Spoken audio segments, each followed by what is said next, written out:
Mes chers enfants, que la paix de Dieu soit avec vous en cet instant sacré, où le ciel s'incline pour écouter les murmures de vos cœurs. Je suis le pape Léon XIV, et c'est avec l'amour d'un père que je m'adresse à votre âme. Avant que je ne partage ces paroles qui viennent du cœur du Père, je vous demande humblement de bien vouloir laisser un j'aime à cette vidéo et de vous abonner à notre chaîne. C'est ainsi que nous pourrons continuer à semer la lumière de la vérité dans ce monde si souvent obscurci, et que d'autres âmes pourront être touchées par la grâce divine. Mon fils, ma fille, le temps presse pour certains, et il est de mon devoir de vous éclairer sur un danger insidieux qui guette l'âme humaine dans ce siècle XXI. Le Seigneur Jésus, dans sa sagesse infinie, a prononcé une vérité éternelle que je vous exhorte à méditer profondément aujourd'hui. Il a dit, comme il est écrit dans l'Évangile de Matthieu, au chapitre 6, verset 24, « Nul ne peut servir deux maîtres, car ou il haïra l'un et aimera l'autre, ou il s'attachera à l'un et méprisera l'autre. Vous ne pouvez servir Dieu et l'argent. » Ces paroles, mes enfants, résonnent avec une urgence particulière dans notre société moderne. Nous vivons dans un monde où l'éclat de l'or, le clinquant des possessions, la quête incessante du prestige matériel peuvent devenir des idoles silencieuses. L'argent en lui-même n'est ni bon ni mauvais. C'est un outil, une ressource. Mais lorsque le cœur de l'homme se tourne vers lui avec une adoration exclusive, lorsque la sécurité est recherchée dans la richesse accumulée plutôt que dans la providence divine, alors l'argent devient un maître. Et ce maître-là est exigeant, il ne pardonne pas, il vide l'âme de sa substance spirituelle, la laissant aride et insatisfaite malgré toutes les apparences de prospérité. L'idolâtrie moderne ne se manifeste plus par des statues de bois ou de pierre comme aux temps anciens. Aujourd'hui, elle prend la forme d'un compte bancaire élevé, d'une maison somptueuse, de voyages incessants, de l'accumulation frénétique de biens superflus. Ces choses, en soi, ne sont pas condamnables.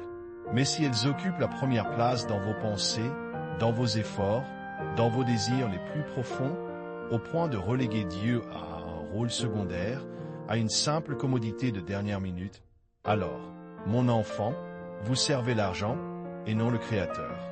Votre âme, créée à l'image divine, est destinée à des joies bien plus grandes et éternelles que celles que peuvent offrir les plaisirs éphémères de ce monde. La véritable richesse, la seule qui demeure, est celle du cœur, rempli de foi, d'amour et de charité.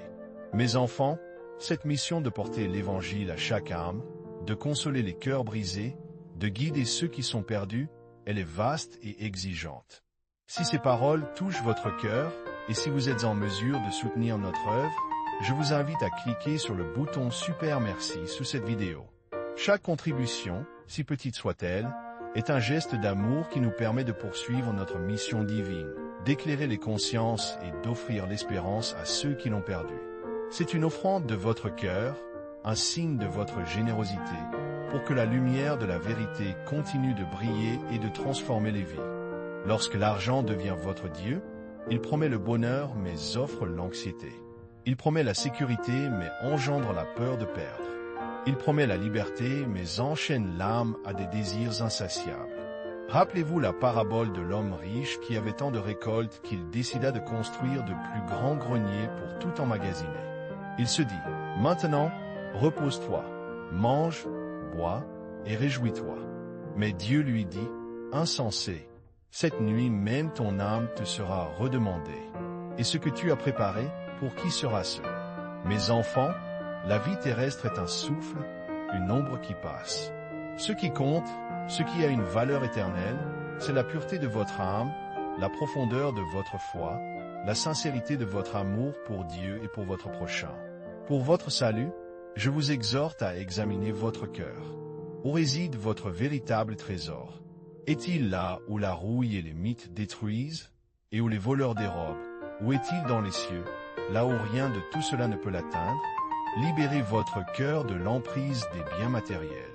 Pratiquez la simplicité, la générosité. Cherchez d'abord le royaume de Dieu et sa justice, et tout le reste vous sera donné par surcroît. C'est en vous détachant des illusions du monde que vous trouverez la paix véritable, la joie inaltérable et la sécurité éternelle en Dieu. N'oubliez jamais que votre âme est plus précieuse que toutes les richesses de la terre. Elle est le joyau que Dieu vous a confié, et c'est à vous de la préserver pure et lumineuse pour le jour de la rencontre finale. Avant de nous quitter, je vous invite, mes chers enfants, à écrire dans les commentaires cette vérité sacrée. La lumière de ma foi brille plus fort que tout éclat du monde. Que cette affirmation scelle en vous la promesse d'une vie centrée sur l'Éternel, loin des illusions du monde. Que le Seigneur vous bénisse, vous garde et fasse resplendir sur vous sa face. Que sa grâce vous accompagne dans tous vos chemins, et que la paix de Dieu, qui surpasse toute intelligence, garde vos cœurs et vos pensées en Jésus-Christ, notre Sauveur. Amen.